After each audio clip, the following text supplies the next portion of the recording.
Thank you all for coming. Matt, by the way, won 3 state championships to my 2, so hopefully we can get him here in a year or 2 and give us an excuse to get back together again. Steve told me I should say a few words tonight, and I took him seriously, so please bear with me. Before I get started, I need to first state that everything good that I've done in my life and everything good that I may have yet to do is a result of my parents. They're wonderful people, and they have all my gratitude, love, and respect. Thank you, Mom and Dad. I love you.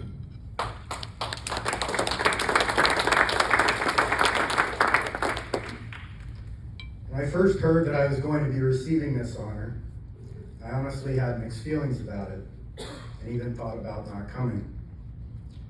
My wrestling career took place more than 20 years ago, and a lot has happened in my life since that time. I've had some successes, some catastrophic failures, and I'm now a veterinarian, living quietly and alone in the mountains of Colorado. I have a respectable career, and I think I provide a valuable service in helping sick animals and their families. And I think I've learned some valuable, sometimes painful lessons along the way. I don't view my life today as particularly exceptional, however, especially given some of the personalities sitting at my tables who have come tonight to support me and hear me speak.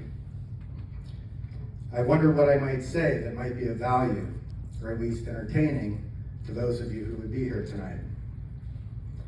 Given the crowd, however, I knew I had to give it a shot, so I started with going about the process of remembrance as honestly as I could. What was, what was this wrestling that so consumed and defined my youth? What did it mean to me then? And what does it mean to me now? Of course, any discussion of Fort Myers wrestling has to start with Gary Freeze, a short, trollish man with a crude sense of humor. He didn't like to talk about himself or his past, and he was always somewhat of an enigma to me.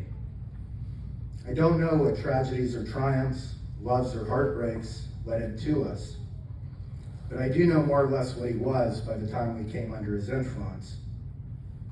Gary Freeze was quite simply interested in transmuting young souls, and he went about his work with unprecedented tenacity. In choosing his disciples, and he had his ways of getting rid of you if you didn't think you were up to the task, he never seemed to care about athleticism, potential, or pedigree. Most of us, in fact, came from the ranks of the marginal. Kids with broken homes, alcoholic or absent parents, harsh economic situations, or simply frail, small, awkward guys like me who couldn't catch a ball if our lives depended on it. All he seemed to care about was whether you truly wished to become more, and whether you seemed willing to pay the price. Gary Freeze was not a physically imposing, charming, or attractive man, and he was not outwardly intimidating. Nonetheless, parents of all professions and backgrounds seemed to instinctively recognize that there was something magic about him. And no matter what they may have thought of him otherwise, when it came to coaching their kids, they more or less got out of his way. When I was 6 or 7, Freeze had a kids club where we would have group practices. But the garage was where the real pain and the real magic really took place. As Matt alluded to, Coach's garage was a small, ugly, filthy box filled with junk. I'm not sure if he ever put cars in it or not. Matt and I started together in one such hobbit hole down on Loma Linda with a lemon tree in the front yard. Later, Coach moved to the Argyle, but the garages always seemed more or less the same. An 8 or 10 foot mat we rolled out each Wednesday afternoon, surrounded by defunct vacuum cleaners, boxes, ladders, all manner of dangerous obstacles. Matt's dad, Jim, lay on one side of the mat. My dad sat on the other. And Coach sat in the middle in a plastic fold-out chair smoking cheap and suffocating cigars, while he would make absurd jokes we didn't understand and do imitations of Red Skeleton, a dead comedian Matt and I had never heard of, yet found hilarious nonetheless. As the setting afternoon sun scorched our sweat-soaked bodies, the garage concentrated the heat, and there Matt and I endured our voluntary agony. On Sunday night, I would start getting anxious about it, and when my dad finally drove me there on Wednesday afternoon, I was absolutely terrified. Still, I can't think of a single time when my dad actually made me go. For some hard-to-define reason, I felt compelled. We would start with various calisthenics, all manner of hideous tortures we endured together, probably continuing simply because neither of us wanted to be the first one to quit. Neck bridges while sitting on each other's chests, push-ups, endless modified bicycle kicks, and many more. We drilled and we live wrestled, and each practice we had a short break, hiding out together in my dad's car for a brief 10 to 15 minutes. Vicious young competitors, for the moment, turned friends. As we chugged down our raspberry Arizona iced teas, which to this day were the greatest things I've ever tasted. As we grew older and entered middle school, we would start to join the high school practices in the practice gym, starting first in the off season and then later during the season itself. When we weren't wrapped up in our own drills, road climbs, or other training, we would watch guys like Rob Daly, AJ Johnson, Mike Rogers, Scott Rogers, and many others, absolutely riveted. Observing with awe, admiration, and sometimes horror as they ground through their drills and each other. On Saturdays, my dad would drive me around the state to tournaments every weekend. Coach and the other parents would drive the others, and so it went. As time went on, I grew bigger than that, and so I worked with other practice partners. Nikolai Serrata helped to coach me as well, a Russian immigrant who didn't speak much English, uttered a "DC sheet," followed usually by a hard smack to my head. Don Weekly also joined the fray and helped with the larger guys especially. Lee, Steve, Eric, and Jimmy joined in. We had Jason Snow, Scott Blackwood, and others. And then later, guys like Blaine, Jason Balma, Aaron, and Dan, coming up from below, fresh wide-eyed aspirants, who against their better judgment, wished to be initiated into the ways of joyous pain. What was it about this often brutal and cruel activity that so compelled me? What kept me coming back? It was occasionally fun, but usually it was not. Groups of 10 single legs turned into hundreds, which turned into thousands. Over and over and over again. The same for doubles, snap downs, stand-ups, and grandies. While the physical exhaustion was one thing, the tedium and boredom of repetition was something else entirely. At the same time, I was continuing to receive recognition as a pretty good student, although student is probably a bit of a euphemism.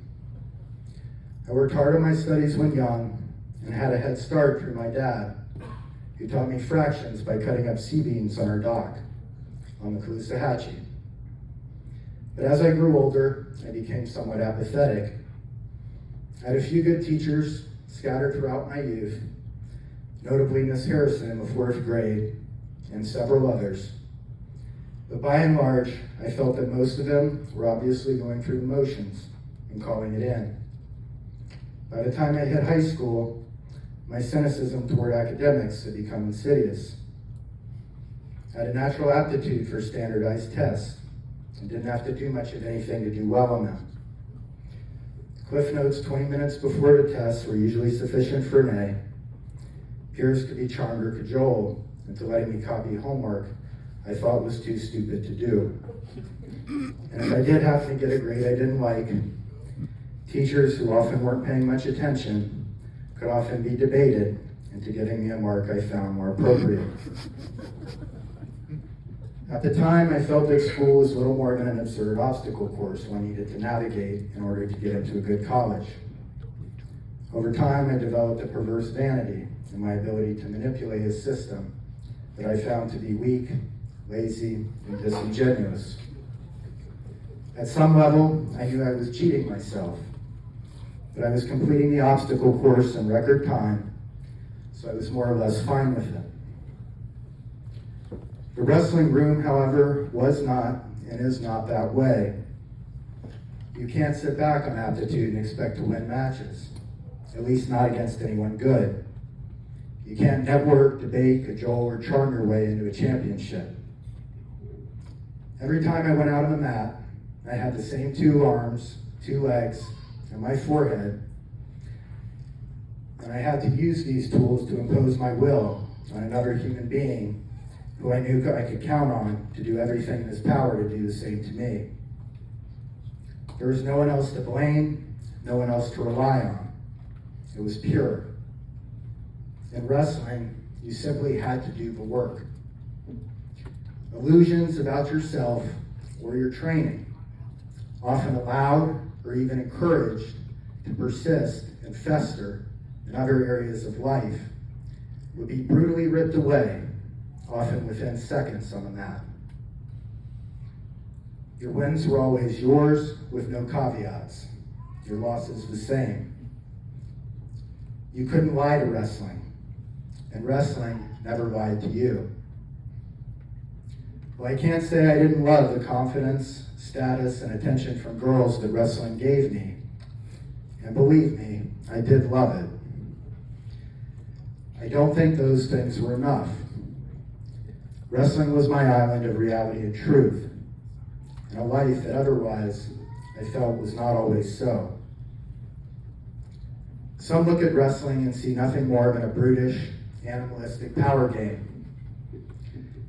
They see men pounding on each other, and it brings to mind visions of chimps in some muggy jungle, literally ripping each other apart to secure breeding rights over the females in their troop. The truth is, they're not entirely wrong. Wrestling is that at some level. But I would suggest that those people are missing quite a bit. When I was in high school, Freeze commissioned small figures to be given to the state placers. They were miniature replicas of a famous Greek work, known today simply as the Wrestlers. The statue depicted 2 naked men, one trying to execute a move we call a guillotine on the other. The original bronze was lost, and even the stone replica which was found was missing the 2 heads of the figures. Still, many art historians assert that the original must have been one of the most masterful works ever constructed. One has to ask, why this fascination with wrestling? The Greeks were intellectual giants, the culture which produced Aristotle and Plato, Solon and Socrates, Euclid and Pythagoras. Geniuses whose work in philosophy, legal innovation, mathematics, architecture, and literature are studied to this day. Why would a chief sculptor from that community, a man with an almost inhuman mastery of anatomy, proportion, and form, why would he focus his Herculean talents on such a primitive and brutal act? In the Tanakh, or Bible, we have the story of Jacob, the man whom Judaism, Islam, and Christianity all count as their forefather. And Jacob wrestled the angel. Most of us, regardless of our religious affiliation, level of observance, or lack thereof, have at least heard of the story. Jacob was left alone, and a man wrestled with him until dawn on the shores of the river Jabbok. Some commentators say he wrestled an angel, some Jacob's own higher or lower consciousness. and a few go so far as to say that it was none other than God himself, an avatar. Regardless, Jacob wrestled, and at the end of the match, which lasted all night, Jacob, battered and bleeding, with his femoral head ripped from its socket, compels, not asks, compels his opponent to bless him. After a brief attempt at pallid debate, his opponent relents and gives him the new name Israel, which means he who wrestles with God.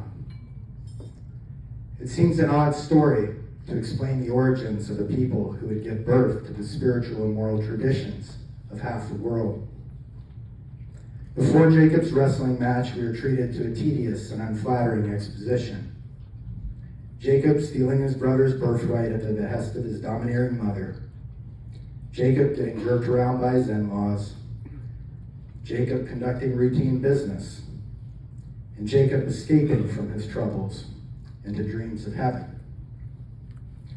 The narrative after the wrestling match is a little more flattering, but not much more interesting.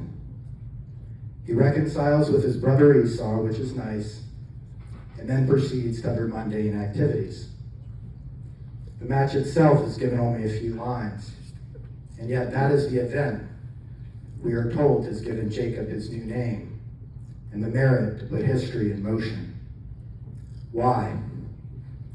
Why so few lines to describe the only real event of import in Jacob's entire life?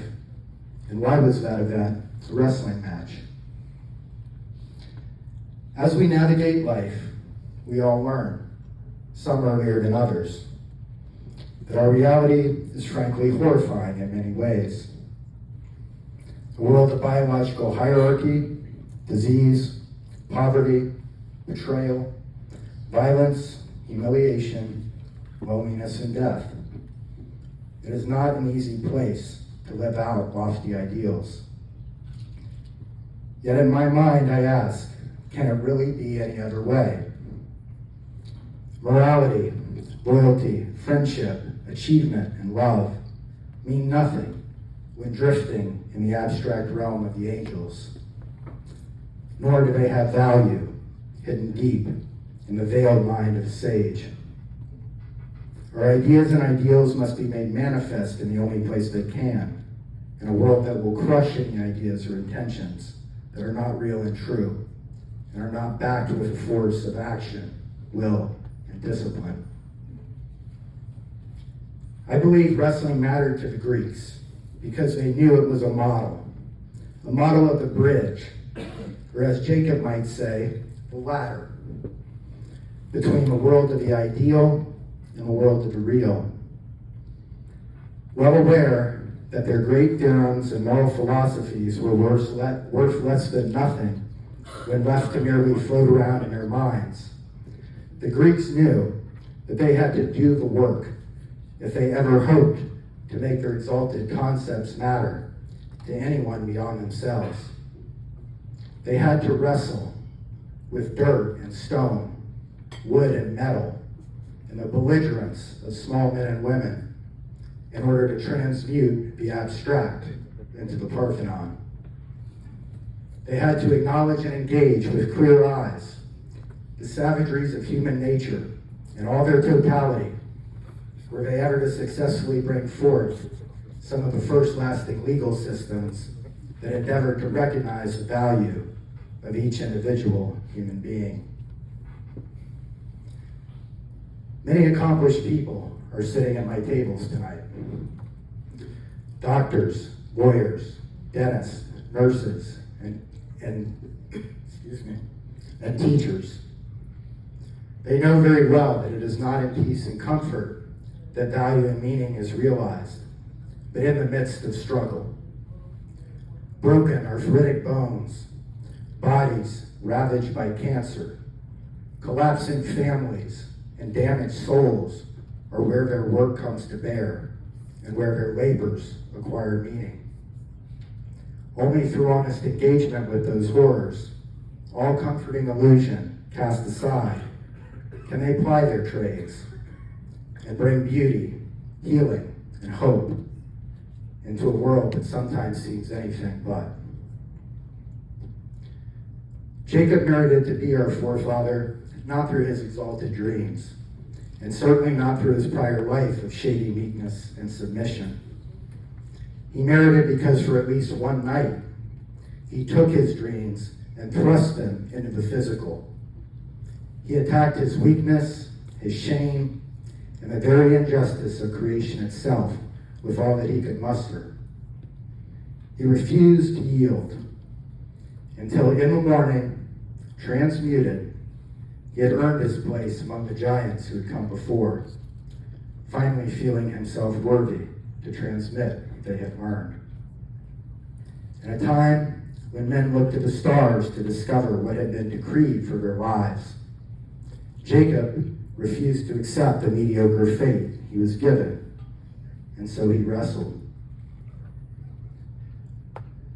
Today, as in Jacob's time, we have our own astrologers, men and women who would tell us to give up and accept our fate. They speak of things like genetics, upbringing, and evolutionary psychology. They would tell us that we should simply make peace with the way things are, that we should adopt a comfortable illusion for our lives, accept our place in the hierarchy, try to ignore what troubles us, and if we have a hard time dealing with it, we should probably take some pills. To be honest, they have some good arguments. I was very good at making them when I was at Duke. Still, is it true? That's always the question, isn't it? A good argument is a good argument, but is it true? Are we really simply genetic hardware, programmed by environmental software to carry out ever more complex verities of stimulus response? Are we accidents of physics, robotically floating through an indifferent cosmos, oddly aware of our predicament, as we passively observe our gradual diminishment, until we one day simply wink out and die forever?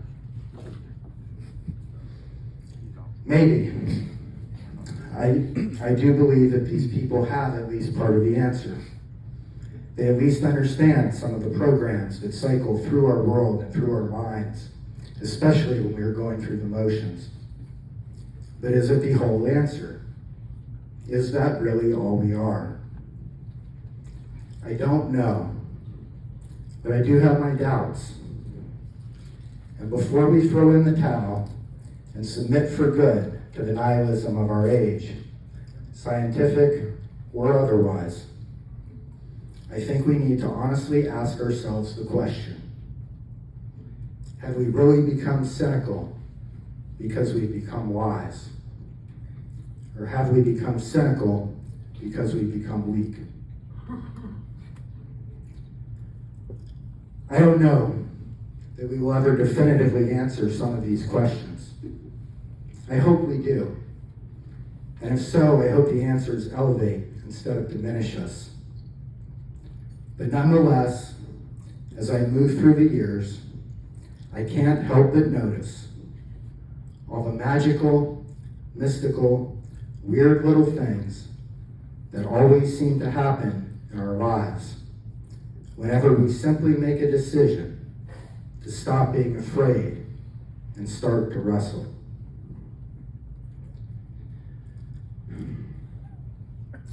I accept this honor tonight on behalf of my parents, Gary Fries, and all my fellow wrestlers who shared that special time and place with me.